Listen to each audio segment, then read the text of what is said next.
mais rápida e clara do que com quem chega do ponto A ao ponto B, dando mais voltas e mais ciclos. Portanto, a gente não pode simplesmente desacreditar do processo de alguém. A gente não pode simplesmente soltar a mão do cliente. A gente não pode simplesmente desistir da empresa, desistir das pessoas que você trabalha no seu dia a dia, porque são pessoas. E pessoas têm as suas variações emocionais, têm as suas variações das mais diversas possíveis, e a ideia do coaching não é essa comparação, nem entre teorias e execuções, e nem entre as práticas com as pessoas de verdade. Portanto, não comparem escolas de coaching. Não comparem escolas. Tá?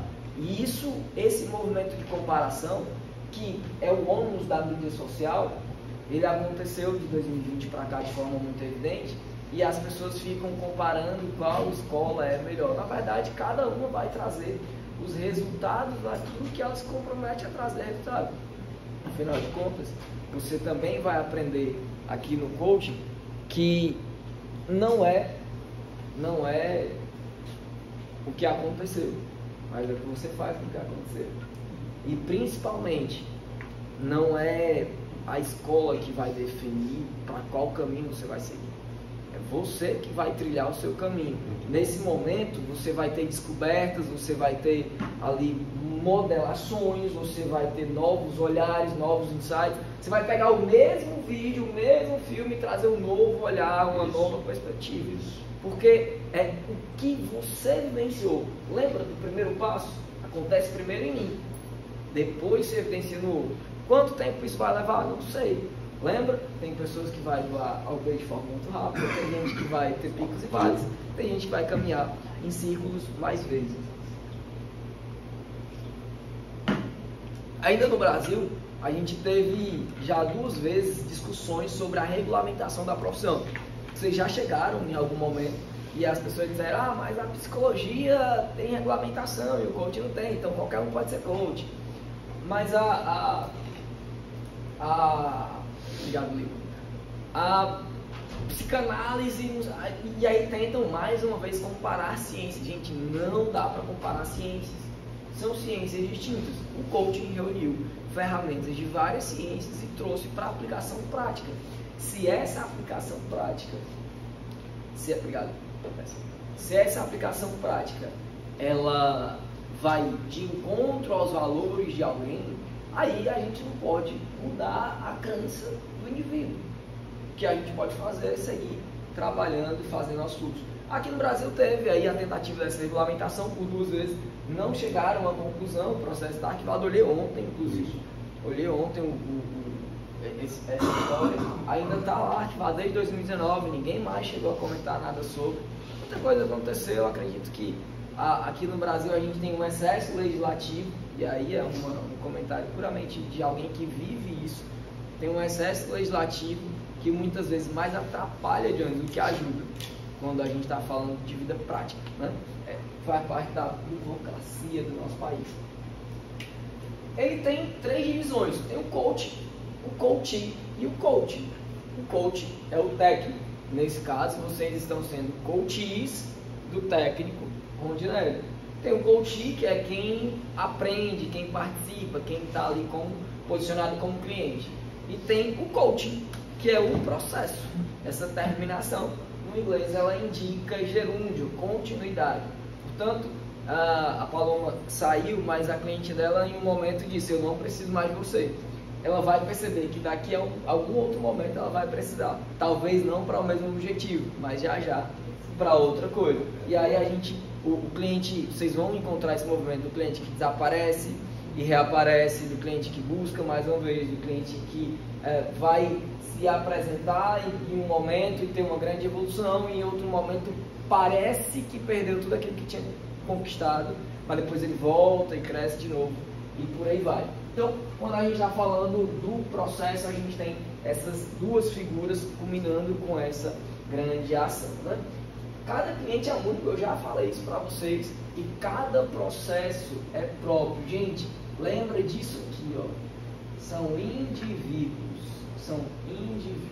eles são únicos. Cada indivíduo é um ser próprio. A escola que eu e você estudamos, ela tem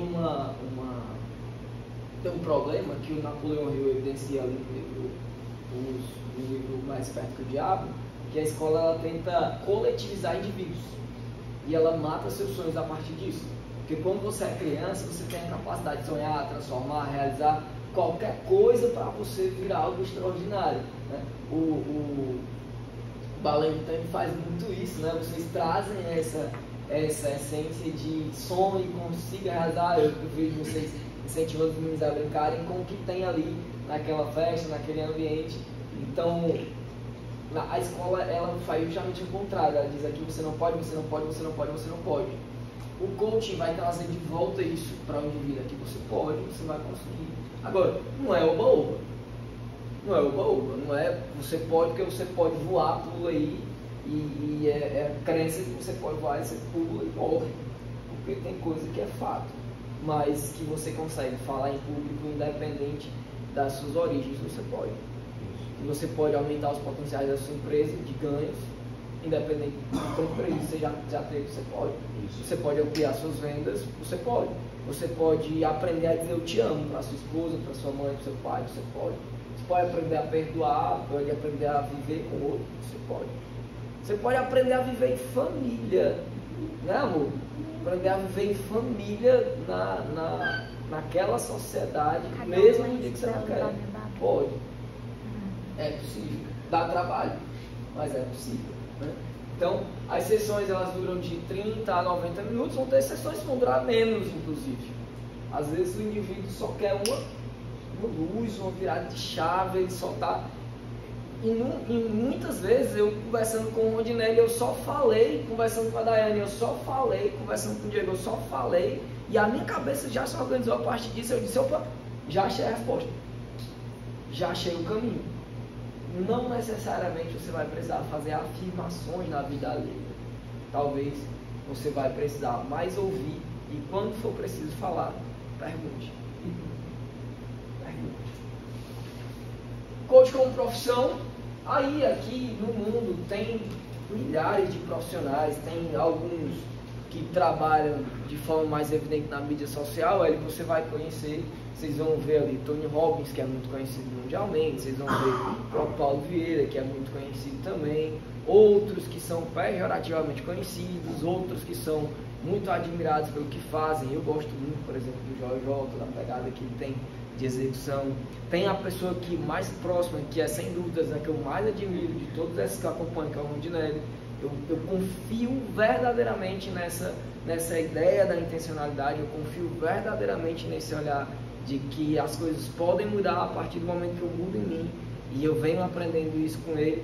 Ontem, inclusive, aí aqui abre uma aspas aqui na apresentação, eu fiquei muito feliz em correr contigo e caminhar contigo ali lado a lado. Você perguntou, né, quais são os ensinamentos dessa corrida, e eu estava processando ali todo que foi para chegar até ali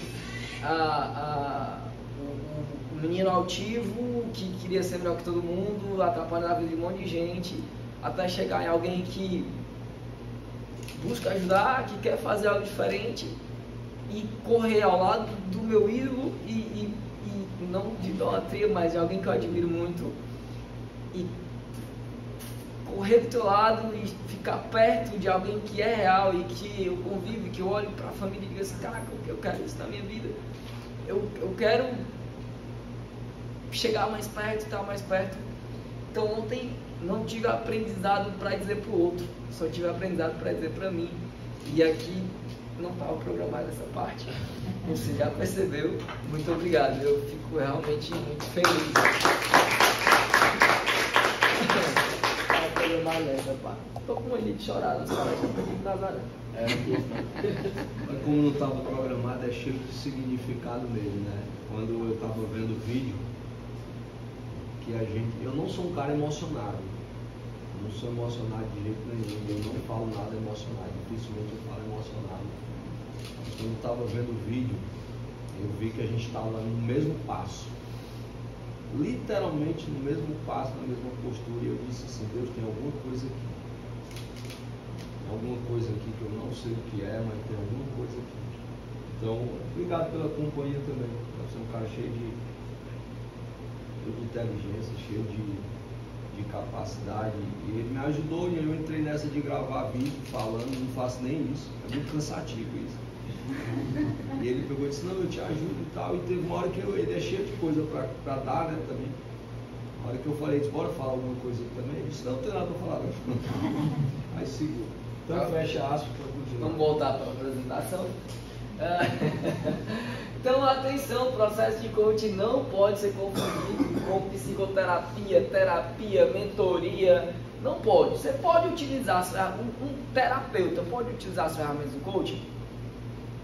Nós podemos utilizar ferramentas de outras áreas. O Suiane trouxe aqui uma ferramenta do desenvolvimento empresarial, sobre o que bom, que bem, que tal, é uma avaliação em regra utilizada em finais de treinamento, para a gente poder saber o que melhorar e o que potencializar a partir disso.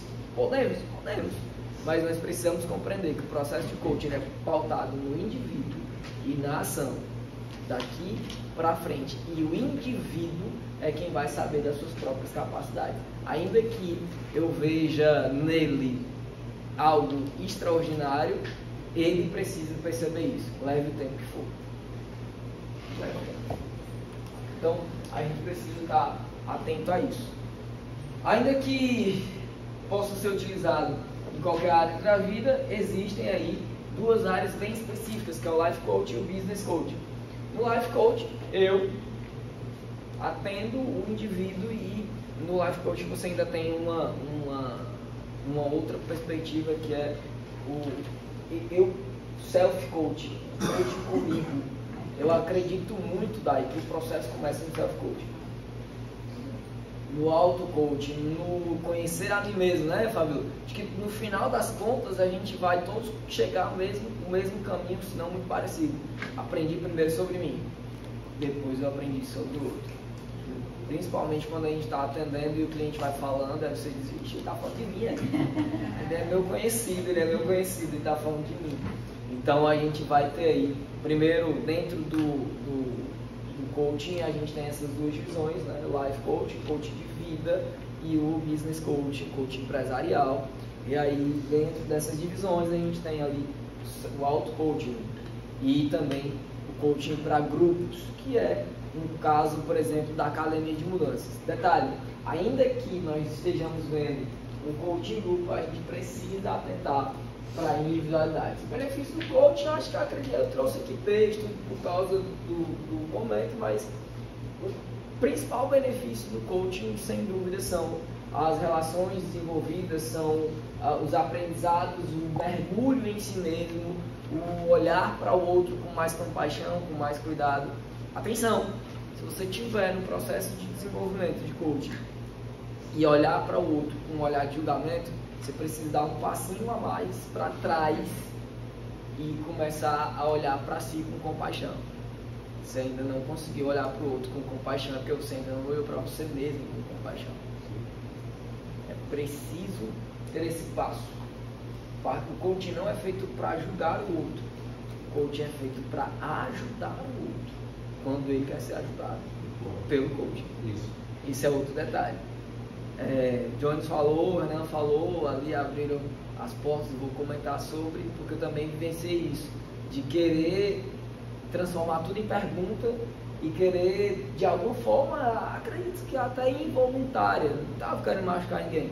Inúmeras vezes eu enchi o saco da Bárbara com um monte de pergunta que não fazia o menor sentido fazer, porque eu estava de forma, sei lá, empolgado, querendo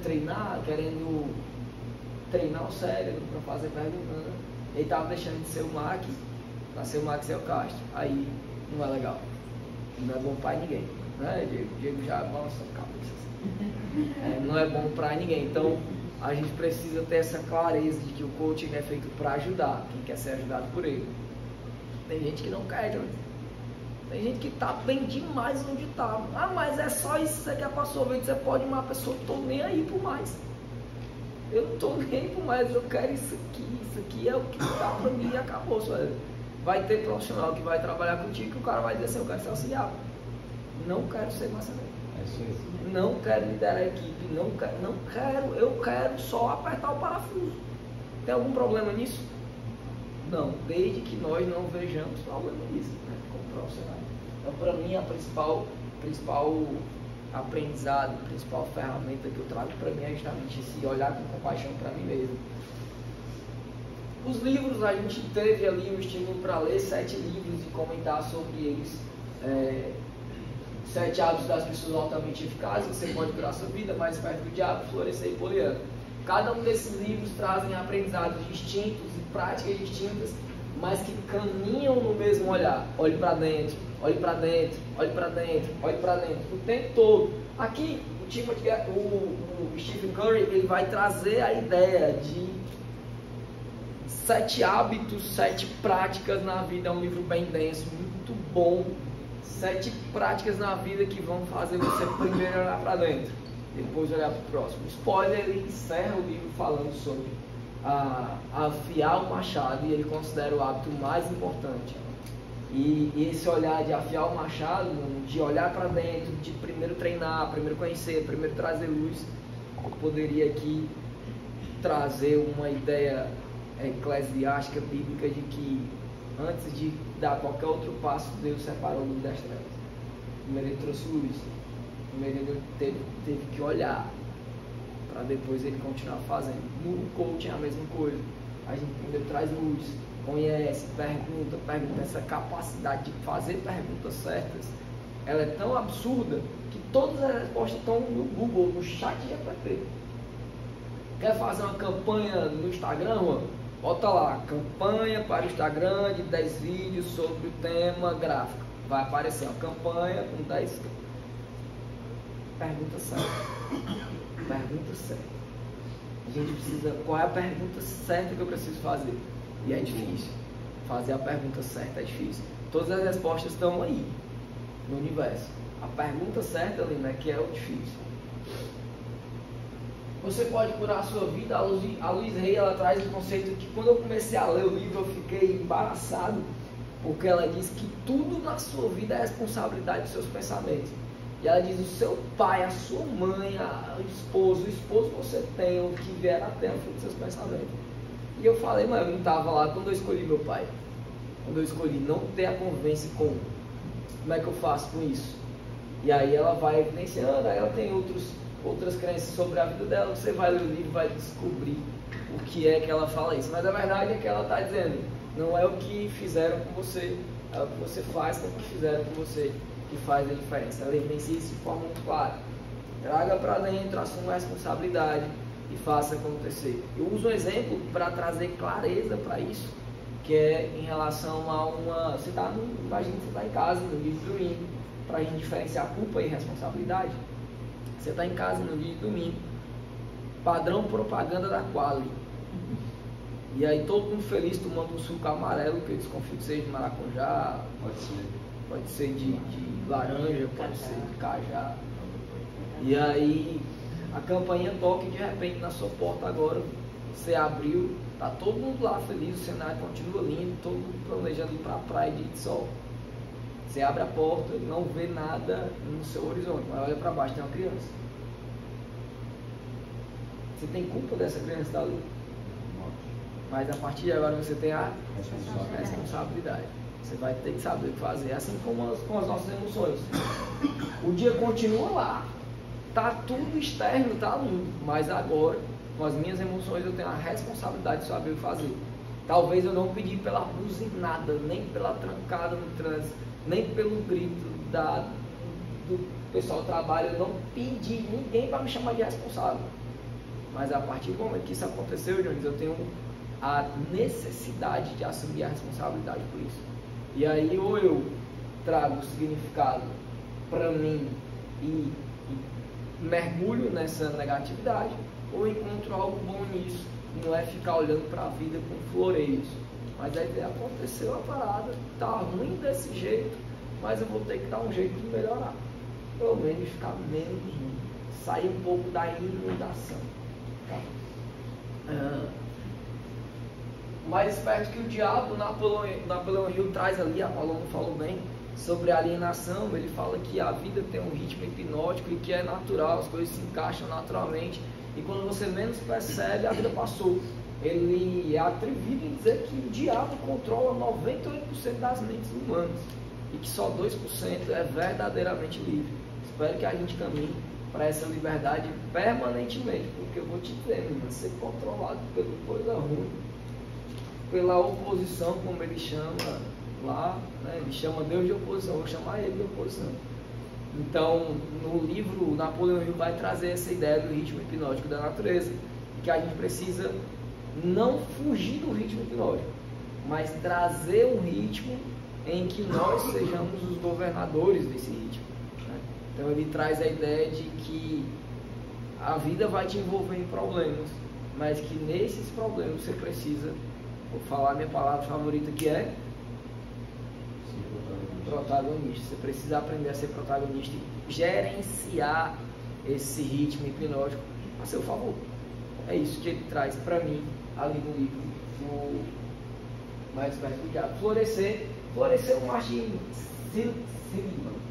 Ele é um cara que não criou a psicologia positiva, mas ele trouxe como ciência. Então ele escreveu alguns livros. Primeiro é Felicidade Autêntica e depois ele traz o Florescer. Esse livro ele é um livro muito encantador de ler. Ele traz ali cinco características de uma pessoa que realmente floresce. Ele fala ali sobre os atos de serviço, ele fala sobre pertencer a algo, ele fala sobre fazer algo com plena convicção de que é aquilo mesmo. Então, enfim, ele traz esses cinco aspectos aí de uma pessoa plenamente feliz. E Fábio, honestamente, ele ressignifica o que é a felicidade, porque ele sai da ideia de felicidade, aquela alegria permanente, constante, que nada me abala. Ele traz a ideia de que existe algo aqui que eu posso fazer e tem uma redução de danos. E isso vai ser um pequeno passo para a felicidade. Ele vai o tempo todo evidenciando o valor dos pequenos passos na vida.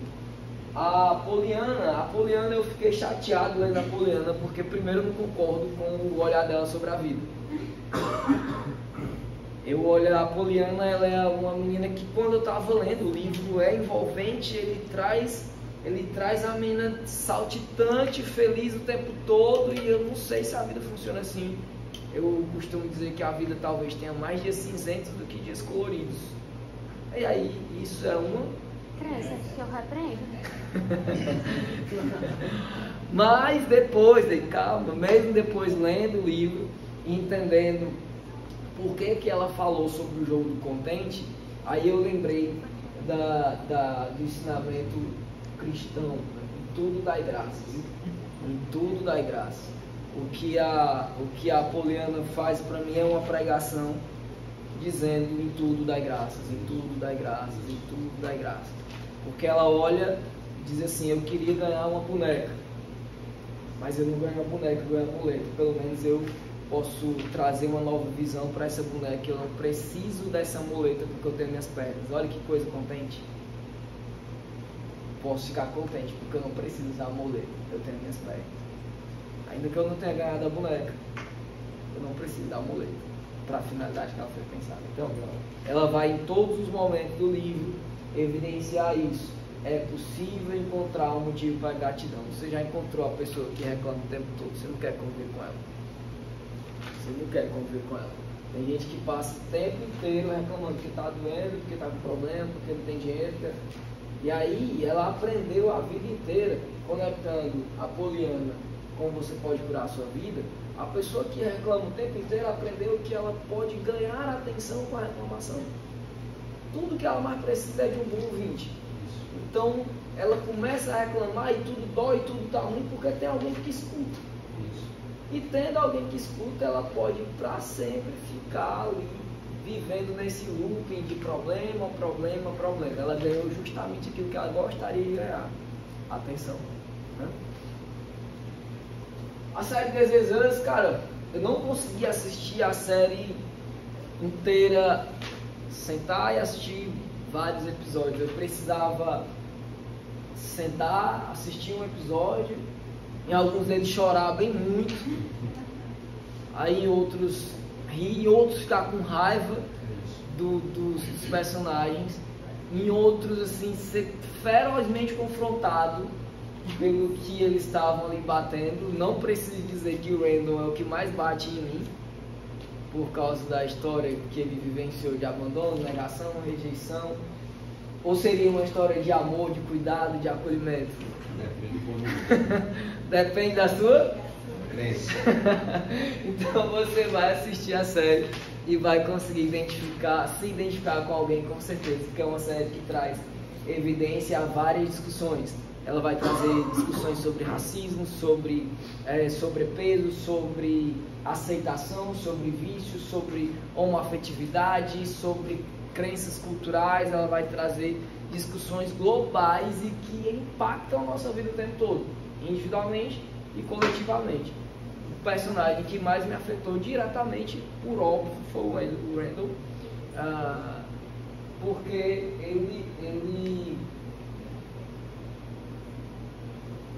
naquela cena que ele vai no lago, que ele encontra a mãe dele lá no lago, que ele se despedaça ali, eu tive vontade de gritar igual ele. Só que eu estava assistindo no ônibus. Eu viajando e assistindo, você vai entender quando você assistir. Os filmes que mais me chamaram a atenção foram A Procura da Felicidade e Até o Último Homem. Curiosamente, eu já tinha assistido em outros momentos esses filmes, mas assistindo novamente eu trouxe novas perspectivas. Primeiro, eu tinha assistido A Procura da Felicidade, eu tinha visto no Will Smith um homem inspirador. Eu falo, caraca, o cara tá ali buscando e é massa, não sei o que, e ele fala que tem aquele trecho que é muito conhecido, né? As pessoas dizem que as pessoas não conseguem vencer, dizem que você não vai vencer e tal, que é muito famoso. Mas o que eu aprendi nesse livro foi principalmente a dizer não. Ele passa o tempo todo correndo atrás do rabo, minha gente. Eu fiquei com raiva dele assistindo com um olhar de profissional, porque era só ele parar de ficar buscando agradar os outros.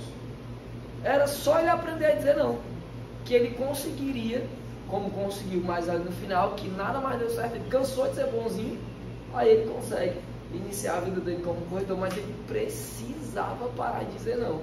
E o aprendizado para mim foi que eu preciso dizer não. E aí reforçou em mim a ideia de agenda. 4 compromissos no máximo no dia, agenda. Organizar, quando eu digo 4 compromissos no máximo, não estou dizendo que eu vou deixar de ir para lugares e perder a oportunidade. É entender, priorizar o que é que eu quero para mim, o que é que faz sentido para mim, né? Então, o que é que está conectado com os meus objetivos, sejam eles familiares, sejam eles empresariais, o que é que está conectado, Wesley? Para eu conseguir dizer não para aquilo que me afasta do meu objetivo e dizer sim para aquilo que me aproxima. Fala. Olhar no buscador, ele é um diferencial na vida de quem pratica.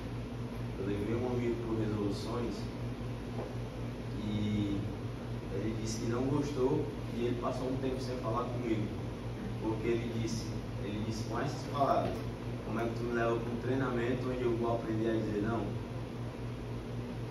Entendeu? Para ele é ruim. Para ele é ruim. Síndrome do agradador. Livro é bom. Síndrome do agradador lá, síndrome da cozinha. Então, na Procura da Felicidade, eu aprendi a dizer não. Assim, eu fortaleci isso. É uma coisa que a gente vai perceber. Tem coisas, Thaís, que é óbvio mesmo. Na caixa do ovo que você compra todo mês, vem quantos ovos? 30. O padrão é 30, né? Aí tá transparente o negócio. Tem um plástico transparente. E tem um papel lá dizendo 30 ovos brancos. Gente, você tá vendo? Você conhece o ovo desde que o mundo é mundo. Mas por que a Anvisa obriga a empresa a evidenciar aquilo ali? Primeiro por questões sanitárias, né, Bruno? Questões sanitárias, saber que tem validade. Eu não sei como é que vai medir a validade de quando nasceu esse ovo, mas também não vou entrar nessa discussão. Não vou entrar nessa discussão. Mais que isso, vem dizendo contém ovo. Contém ovo. Contém 30 ovos brancos. E a gente tá lá, tá escrito. Mas você vai aprender. Gente, dizer não é importante, sim ou não? Sim. Então a gente vai precisar dizer não. Todo dia a gente consegue? Não. Tem conflito emocional? Direto. Talvez o não que você menos queira dar é o que você mais precisa dar. Foi isso que aconteceu com ele no meu juízo de valor. E até o último homem, ele me ensina muito claramente, é um filme de guerra. E o cara é médico, ele é convocado a ir pra guerra para matar a gente. Ele não sabe matar a gente, ele foi treinado a vida toda ele para salvar a vida. E aí o cara tá no front, tem que matar, não vai fazer atrás dele. Só que ele ressignifica. Ele diz, eu não vou pegar em arma, eu vou salvar a gente, eu vou salvar a gente. E ele vai literalmente até o último homem. É um filme que é baseado em história real. E ele se acaba, ao contrário do Goggins, que alguns de nós acabamos de ler, que ele se acaba só porque ele é o super-herói.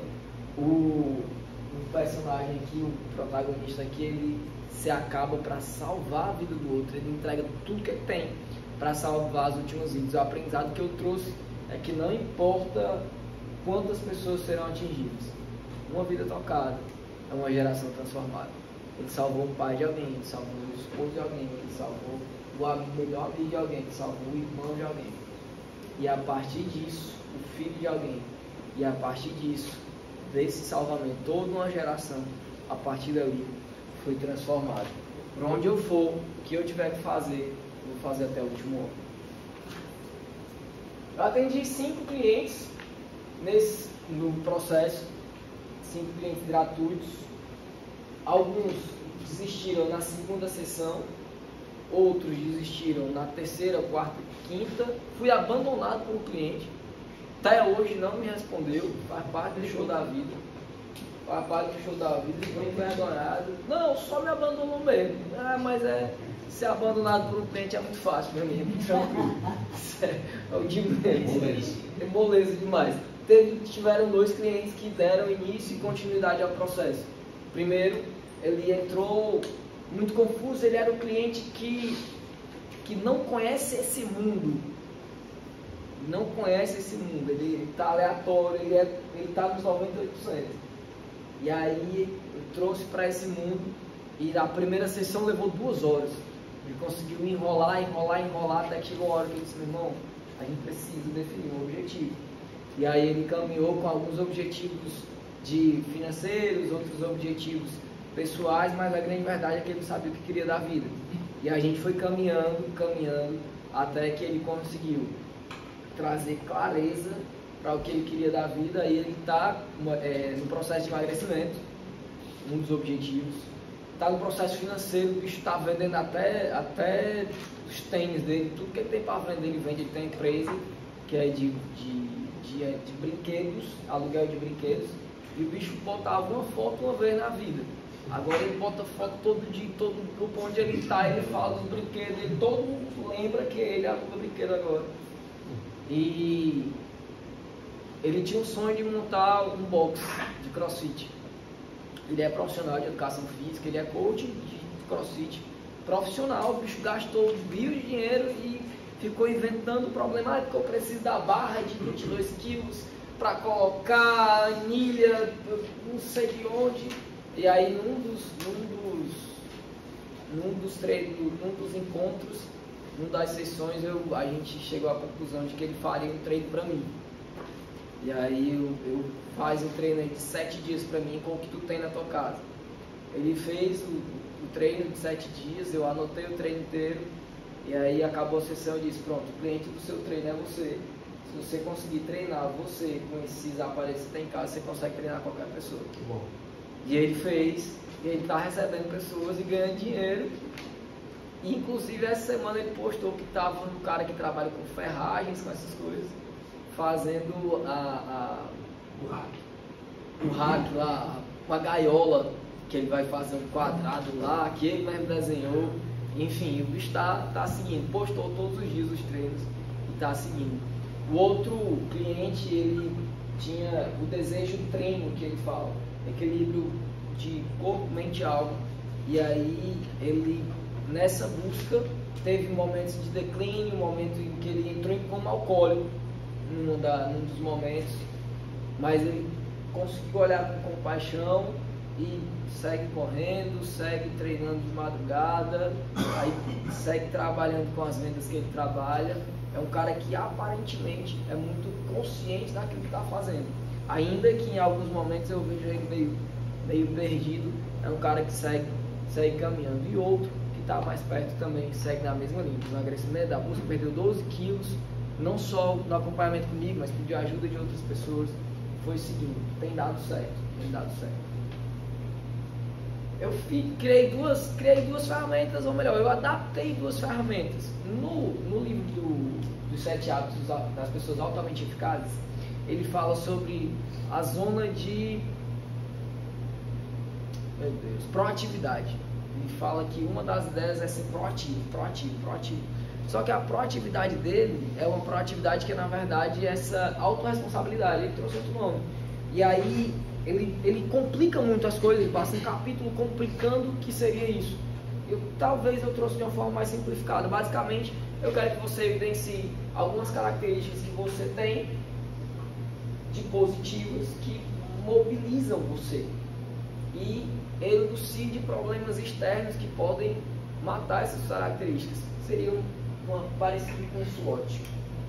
Só que aí você vai, dentro das suas habilidades, ver o que é que mais pode te fazer expandir as suas características positivas. Por exemplo, você tem o desejo de vender mais e você é alguém que escuta bem. Então, o que você pode fazer para escutar melhor ainda? Aí você vai treinar a escutativa, vai treinar perguntas inteligentes de escuta do cliente, por aí vai, cada um nas suas limitações, cada um nos seus desenvolvimentos, né? Então, essa ferramenta de zona de protagonismo, a ideia é que eu, dentro daquelas ferramentas que eu já domino, consiga ampliar de tal forma aquilo que eu domino, que seja tão bom de um jeito que aquilo que não é tão bom seja espremido, seja tirado da zona de protagonismo. Particularmente tenho feito isso com a comunicação e com o coaching, entendendo, buscando, aprendendo mais. E aí, só que eu fiz a explicação breve, a ferramenta foi inspirada no livro das 7 pessoas altamente eficazes. Essa ferramenta ela me surgiu numa sessão, estava atendendo justamente esse cara que teve como alcoólico, e eu na hora surgiu a ideia de que ele estava lançando um problema nas circunstâncias, que ele não estava olhando para o que ele podia fazer e que ele estava sendo paralisado com auto-julgamento. Então, na hora eu estava muito eclesiástico, muito crente gospel, e aí eu olhei e vi, ainda que eu resolvo que, por quê? A ferramenta, ela basicamente segue isso aqui, ó. Estimular o cliente a escrever a frase ainda que, ele vai escrever ainda que e vai escrever circunstâncias possíveis que possam atrapalhar no objetivo dele. Depois ele vai decidir, eu antecipo a emoção, ainda que eu, sei lá, fure o pneu do carro, eu vou continuar seguindo o projeto até chegar lá na academia e treinar. Porque aí ele tem o porquê inabalável, que eu aprendi com o Diego. A profundidade do porquê inabalável. Se você tem um porquê inabalável, pode acontecer o que acontecer, que você vai seguir o projeto. A ferramenta é inspirada no texto de Provérbios, Salmos, Salmo 23:4. Ainda que eu ande pelo vale da sombra de morte, não temerei mal nenhum, porque tu estás comigo, teu bordão e teu cajado me consolam. Ainda que as circunstâncias, um vale de sombra de morte, eu vou continuar seguindo. Esse foi o ensinamento que eu trouxe bíblico para dentro do processo de coaching. A conclusão é que o processo é uma jornada de conhecimento do outro e principalmente de mim. Na verdade, ela é principalmente de mim e depois para o outro. Que o coaching pode ser aplicado individualmente ou em grupo, mas ainda que ele seja aplicado em grupo, eu preciso estar atento às individualidades. Não posso jogar todo mundo na mesma panela, na mesma sacola e fazer ali uma sopa onde eu não respeito a individualidade. Você já se perguntou em algum momento na academia de mudança, por que o Rondinelli dessa vez fez isso e não fez aquilo?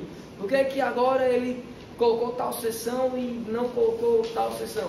Por que que em outro momento ele contou uma história assim e agora ele contou a história de outro jeito? Por que que agora ele deixou alguém falar mais e da outra vez ele cortou alguém justamente nesse ponto?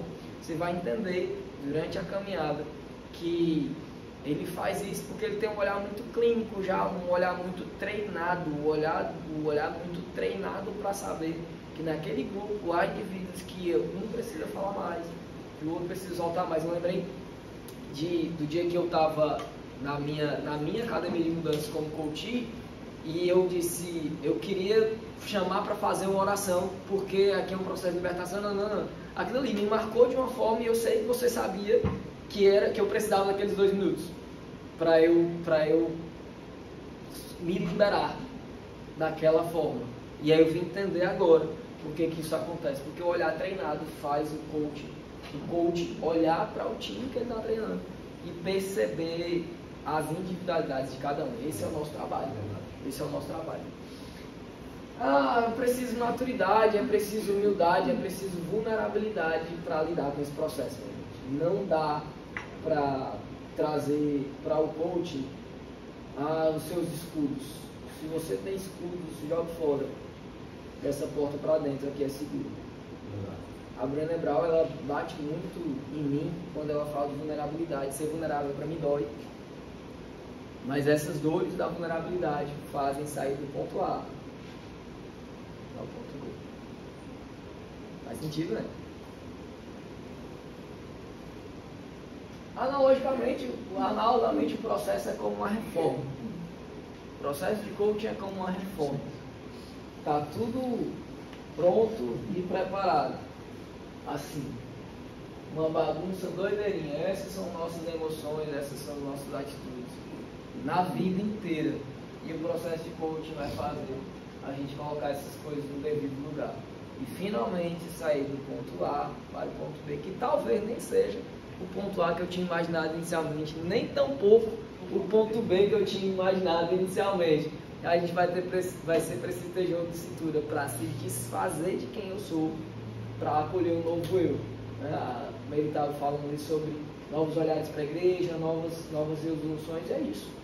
É ter essa humildade de dizer, cara, esse caminho aqui talvez não esteja como eu gostaria agora. Naquela época, naquele momento estava, agora não mais. Então, vou seguir fazendo essas mudanças, né? Descobri também que eu sou protagonista de uma história escrita por alguém que nunca era. Ele aceitou no começo, no meio e no fim. Obrigado.